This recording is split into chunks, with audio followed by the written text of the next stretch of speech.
Hello friends, welcome back to my channel. So நம்ம இன்னைக்கு என்ன ரெசிபி பண்ண போறோம்னா மட்டன் சுக்கா குழம்பு பண்ண போறோம். ஸோ இதுக்கு என்னென்ன இன்க்ரீடியன்ட்ஸ்ங்கிறத நம்ம முதல்ல பார்த்துடலாம்.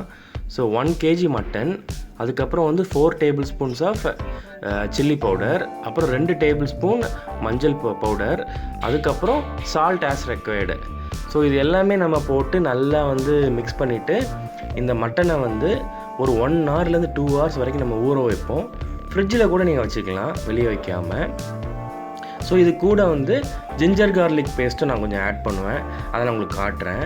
ஸோ இந்த ப்ராசஸ் நான் ஏன் பண்ணுறேன்னு பார்த்தீங்கன்னா, ஒரு மட்டனை வந்து சிக்கன் மாதிரி சாஃப்டாக குக் பண்ணணுன்னா இந்த மாதிரி மேரினேட் பண்ணி அதுக்கப்புறம் ஸ்லோ குக்கிங் பண்ணோன்னா சிக்கனை விட மட்டன் ரொம்ப சாஃப்டாக குக் ஆகும் ஃப்ரெண்ட்ஸ். ஸோ இந்த ரெசிபி வந்து அவ்வளோ சாஃப்டாக இருக்கும். ஸோ நீங்கள் சில கடைகளெல்லாம் பார்த்தீங்கன்னா சுக்கா வந்து ரொம்ப சாஃப்டாக இருக்கும், கொஞ்சம் கிரேவி மாதிரி. அதுக்கு ரீசன் பார்த்தீங்கன்னா அந்த மேரினேஷன் ப்ராசஸும் ஸ்லோ குக்கிங் ப்ராசஸும் தான் ஃப்ரெண்ட்ஸ். ஸோ இப்போ நான் வந்து ஒரு 3 tablespoon ginger garlic paste add பண்ணிட்டேன். ஸோ இந்த மிக்சிங் பண்ணியிருக்கிறேன்ல, இது போக நான் எந்த மசாலாஸும் ரொம்ப ஆட் பண்ண மாட்டேன் இந்த ரெசிப்பியில். இதுக்கப்புறம் வந்து பொடி வெங்காயம் இருக்குல்ல, அதுதான் கொஞ்சம் யூஸ் பண்ணுவேன். ஸோ ஃபஸ்ட்டு வந்து ஒரு குக்கரில் ஒரு 100 ml நல்லெண்ணெய், 1 கிலோவுக்கு வந்து ஒரு 100 ml நல்லெண்ணெய் எடுத்துக்கலாம். அதில் கொஞ்சம் பட்டை கிராம்பு போட்டுட்டு கொஞ்சோண்டு மின்ட் லீவ்ஸை வந்து நல்லா பொரிச்சிடணும். ஸோ மின்ட் லீவ்ஸை வந்து ஹாட் ஆயிலில் போடும்போது ஒரு ஃப்ராக்னன்ஸ் வரும். அதுதான் வந்து நீங்கள் நிறைய இடத்துல வந்து ஒரு டிஃப்ரெண்ட்டான ஃப்ளேவர்ஸ் நீங்கள் அனுபவிப்பீங்க மட்டன் சாப்பிடும்போது. அதுக்கப்புறம் சாப்டு ஆனியன்ஸ். ஸோ 1 kg மட்டனுக்கு வந்து ஒரு 1/4 கிலோ சாப்டு ஆனியன்ஸ் நம்ம யூஸ் பண்ணிக்கலாம். பொடி வெங்காயம் தான் நம்ம யூஸ் பண்ணணும்.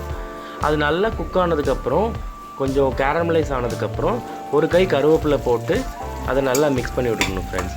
ஸோ ஆனியன் வந்து பெரிய வெங்காயம் யூஸ் பண்ணிங்கன்னா அந்தளவுக்கு டேஸ்ட் இருக்காது.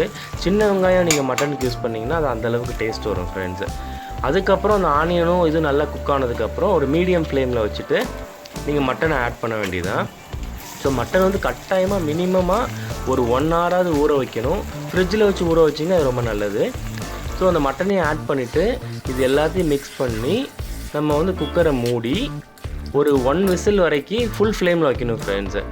1 whistle வரைக்கும் ஃபுல் ஃப்ளேம் வச்சுட்டு அதுக்கப்புறம் வந்து மீடியம் ஃப்ளேமில் வச்சு ஒரு 25 minutes சாலிடாக கரெக்டாக 25 minutes நம்ம வந்து மீடியம் ஃப்ளேமில் வச்சு, அது சிம்முன்னு சொல்லுவோம்ல கேஸ் ஸ்டவ்வில், அந்த சிம்மில் வச்சு 25 minutes நம்ம வந்து விட்டுறணும்.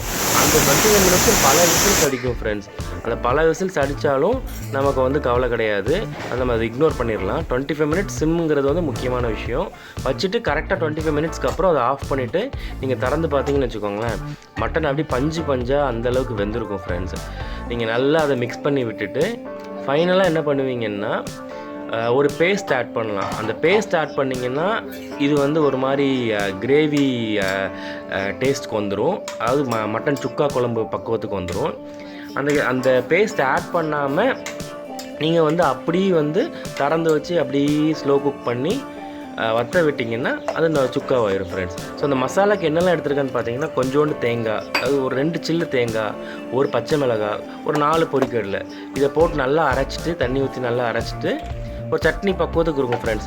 அதுக்கப்புறம் திரும்ப வந்து நம்ம அந்த குக் பண்ணியிருக்கிறோம்ல மட்டனை, அதை ஸ்டவ்வை நம்ம திரும்ப ஆன் பண்ணிவிட்டு கொஞ்சம் கொதிநிலைக்கு வந்ததுக்கப்புறம் நம்ம அரைச்சி வச்சுருக்கிற பேஸ்ட்டை ஆட் பண்ணி லைட்டாக கிளறி விட்டு, திரும்ப விசில்லாம் போட வேண்டாம், சும்மா கிளறி விட்டுட்டு ஒரு 2 நிமிஷத்துலேருந்து 3 நிமிஷம் அந்த கொதி பக்குவத்திலே வச்சுருந்தோம்னா இந்த மட்டன் சுக்கா குழம்பு ரெடி ஆகிடும் ஃப்ரெண்ட்ஸ். ஸோ இந்த ரெசிபி நீங்கள் மறக்காமல் ட்ரை பண்ணி பாருங்கள். இதை ட்ரை பண்ணி யாரை நீங்கள் அசத்தணும்னு நினைக்கிறீங்களோ அசத்தி பாருங்கள், நிச்சயமாக ஒரு நல்ல ஃபீட்பேக் வரும் இந்த ரெசிபி நீங்கள் கொடுத்தீங்கன்னா. இந்த ரெசிபி யூடியூப்பில் வேறு எந்த சேனல்லையும் நான் இது வரைக்கும் நான் பார்த்தது கிடையாது. இது வந்து ஒரு ட்ரெடிஷ்னலான மட்டன் குக்கிங் ப்ராசஸ் இது.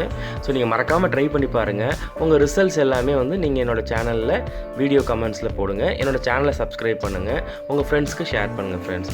ஸோ இது சாப்பிட்றதுக்கு வந்து சப்பாத்தி பரோட்டாவுக்கு வந்து மட்டன் சுக்கா குழம்பு அவ்வளோ டேஸ்ட்டாக இருக்கும். நான் டயட்டில் இருக்கிறனால பரோட்டா தொடர்றது இல்லை இப்போ, அதனால் சப்பாத்தி வச்சு சாப்பிட்டுட்ருக்கேன். Okay friends, see you all in another video. Bye.